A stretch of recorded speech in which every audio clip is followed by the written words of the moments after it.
Bonjour à tous, bienvenue dans cette nouvelle vidéo. Aujourd'hui, je vais vous parler de beaucoup de nouvelles vraiment intéressantes, que ce soit aux côtés du Monsterverse, mais aussi d'un autre univers, mais cette fois-ci d'un manga japonais. Donc, je vais tout vous expliquer dans cette nouveauté, et même le Godzilla 54 est hyper content d'apprendre tout cela. Hello, konnichiwa. Donc passons aux nouvelles intéressantes du côté du Monsterverse, car oui, Legendary vient de parler d'hier, lundi, bon il y a très peu d'informations, ils ont parlé qu'ils sont déjà plein d'idées pour les films du Monsterverse, au-delà de Godzilla vs Kong, oui, c'est carrément le studio qui vient de parler, qu'ils ont plein d'idées pour faire d'autres films, donc on ne sait pas quoi pour le moment, mais ils sont restés encore très discrets, on n'a pas eu d'autres informations, mais qui sait dans plusieurs jours et plusieurs mois, on aura des informations assez intéressantes, parce qu'on sait que Legendary veut continuer la franchise, même Warner Bros. Qui compte faire, par exemple, faire soit une suite à Godzilla vs Kong, ou voir même un spin-off, parce que ce serait vraiment intéressant de voir un spin-off sur Godzilla vs Kong pour comprendre pourquoi il y a eu une guerre entre la famille de Godzilla et la famille de Kong. Donc ce serait vraiment intéressant. Même le Godzilla 54 est même d'accord avec moi. Donc voilà. Et donc on va voir à quoi pourrait ressembler ce deuxième phase du Monsterverse. Et surtout qu'on pourrait avoir des films solo de Mothra, Rodan et Kinjidora, selon Joseph, celui qui travaille pour Legendary, a dit que ces films n'auraient pas que sur Godzilla et Kong, donc on pourrait avoir les films solo de Mothra et bien d'autres encore. Déjà, on va voir une série de Kong sur Netflix, donc voilà. Mais avant de vous parler de Netflix, là je tiens à vous préciser que Godzilla vs Kong vient d'à nouveau d'exploser au box-office, malgré qu'il y a eu la sortie de Mortal Kombat dans les 17 pays.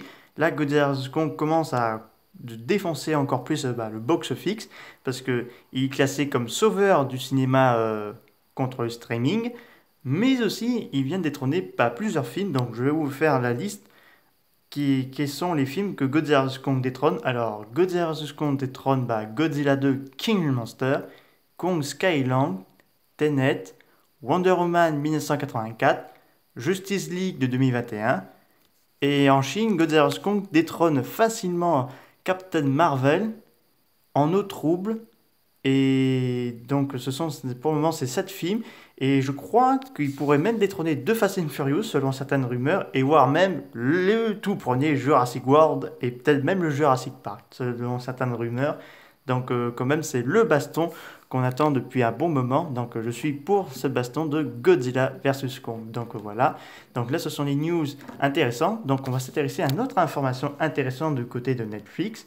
Le créateur de Kong Skyland, George, attendez, laissez-moi bien le dire ce nom, Jordan Rodber, donc qui a fait Kong Skyland, va s'occuper de faire une série de Gundam pour Netflix. Donc ils ont trouvé, donc Netflix avait déjà fait cette série, mais là ce sera une série en live action selon certaines informations. Donc ce sera un projet, bon, on ne sait pas quelle date ça va sortir, mais ça sortirait je pense vers 2023 ou 2024.